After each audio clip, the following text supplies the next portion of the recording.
नमस्कार जी। कहानियाँ यादों की में आपका स्वागत है।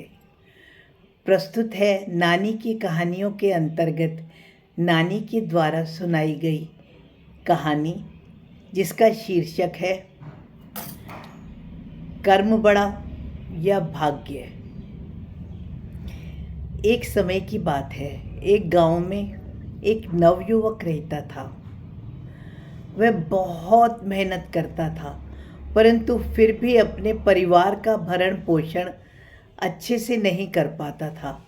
इस वजह से वह नवयुवक बहुत दुखी रहता था और एक दिन उसने अपनी पत्नी और माता से शहर जाकर कार्य करने की आज्ञा मांगी और वह उनकी आज्ञा लेकर शहर में चला गया। शहर में उसने खूब जी तोड़ काम किया और अपनी मेहनत के द्वारा उसने बहुत पैसे, बहुत धन दौलत कमाकर वह वापस लौट रहा था। तो नदी पार करने के लिए उसको संध्या हो गई थी। तो उसने सोचा, चलो आज मैं यहाँ विश्राम करता हूँ, कल नदी पार कर लूँगा। रात को जब वह एक पेड़ के नीचे उसने अपने धन दौलत की पोटली को सिरहाना बनाया और पेड़ के नीचे लेट गया। अब जब वह लेट गया तो उसे रात्रि में एक सपना आया। सपने में भाग्यदेव और कर्मदेव दोनों उसके सामने खड़े थे। तो भाग्यदेव ने कर्मदेव से पूछा, इसके सिरहाने क्या है?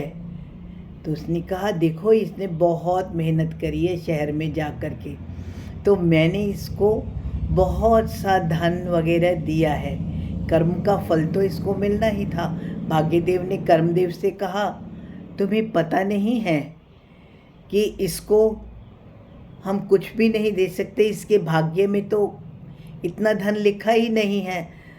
तो कर्मदेव ने कहा, मुझे तो अपना फल देना ही था, तुम्हारी तुम जानो। और तभी उसकी आँख खुली तो उसने देखा उसके नीचे से पोटली गायब थी। उसका सारा धन दौलत गायब हो चुका था और वह कर्मदेव और भाग्यदेव भी वहाँ खड़े हुए नहीं थे। वो बहुत दुखी हुआ।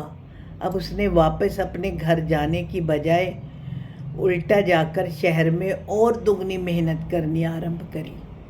अब उसके पास में धन भी पहले से दुगना हो गया था। अब जब वह फिर आया तो उसी नदी के किनारे वैसे ही संध्या हो गई।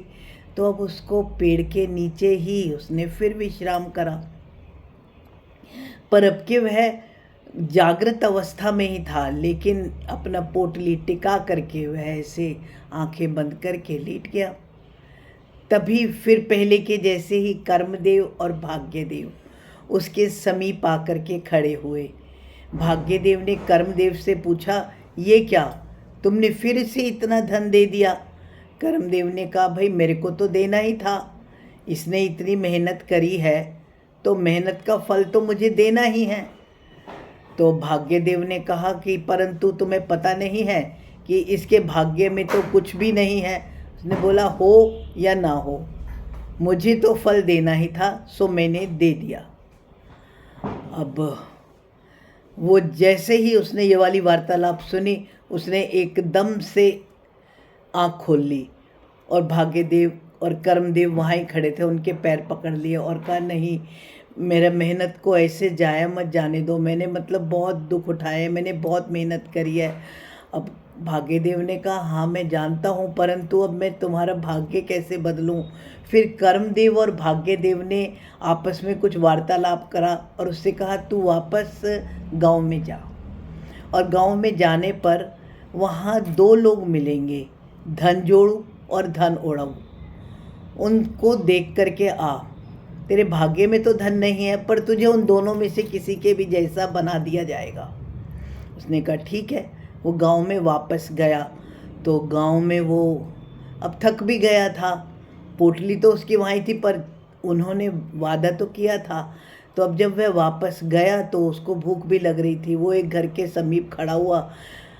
वो आलीशान अच्छा सा घर था। उसने कहा कि दरवाज़ा खटकाने के लिए बाहर जो खड़े थे कि भाई मेरे को कुछ खाने को मिल जाएगा। उन्होंने बोला, भाग यहाँ से, भाग यहाँ से, सारे मंगते आ जाते हैं। एक आदमी आया, वो इतने पुराने से कपड़ों में, जाने उसने कब से कपड़े नहीं बदले थे, फट भी रहे थे। उसने कहा भाग यहाँ से, हमारे यहाँ पर कैसे आ गया? तभी दूसरे आदमी ने कहा अरे तुम इन धनजोड़ू के घर में आया है, ये इतना अमीर है, ये अपने कपड़े तक नहीं खुद भूखा रहता है, भले ही इसके पास में कितने भी पैसे हैं पर ये तुम्हें नहीं देगा, इसके पास में मत जाओ।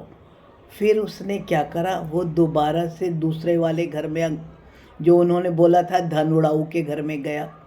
वहाँ उसने देखा कि उसको भूख लग रही है। तभी धन उड़ाऊ के घर से उसने, जैसे ही धन उड़ाऊ ने देखा, उसने कहा आओ आओ आओ, भूखे लग रहे हो, आओ ये खाना खाओ। और उसने बहुत सारा उसको खाना भी ऐसा बढ़िया आलीशान 56 भोग खिला रहा, जो भी लोग आ रहे मांग रहे वो दे रहा। हालांकि खुद वो साधारण ही कपड़ों में था। सबने कहा ये धन उड़ाऊ है, इतना धन कमाता है, इतना धन कमाता है, पर इसके पास में नहीं टिकता, ये सारा धन ऐसे ही सबको दे देता है, इसका नाम ही धन उड़ाऊ है। अब उस नवयुवक ने सोच लिया था उसने क्या बनना है। उसने वापस आकर के कहा मुझे बहुत सारी, जैसे धनजोड़ू ने सोने की ईंटें वगैरह सब जमा करके रखी हुई थी, मुझे ऐसा कुछ नहीं चाहिए, मुझे तो धन उड़ाऊ जैसा बना दो। ठीक है, मेरे कर्म में नहीं है तो मैं सारा दिन, कम से कम मैं इससे एक दान पुण्य तो कर पाऊँगा। दोनों बहुत खुश हुए। उन्होंने कहा ठीक है, आप ये धन लेकर के चले जाओ और आप अच्छे से अपना दान पुण्य करते रहना। अब वो जितना भी पैसे उसके पास में आते थे वो खूब दान करता था। तो भाग्य देव भी कहते थे कि इसको दान करने के लिए, औरों के भाग्य के लिए ही सही, उसका धन दिन दूना चार चौगुना बढ़ता जाता था। ऐसे ही हमारी नानी कहती थी कि हमेशा दान पुण्य करते रहना चाहिए, इससे धन कभी घटता नहीं है। और हमने पढ़ा भी है ना, दान दिए धन ना घटे, ये भी हमारी नानी कहती थी। धन्यवाद जी। कहानी पसंद आने पर आपके मन में कोई भी विचार आए तो कृपया कमेंट्स द्वारा सूचित करें। नमस्कार जी।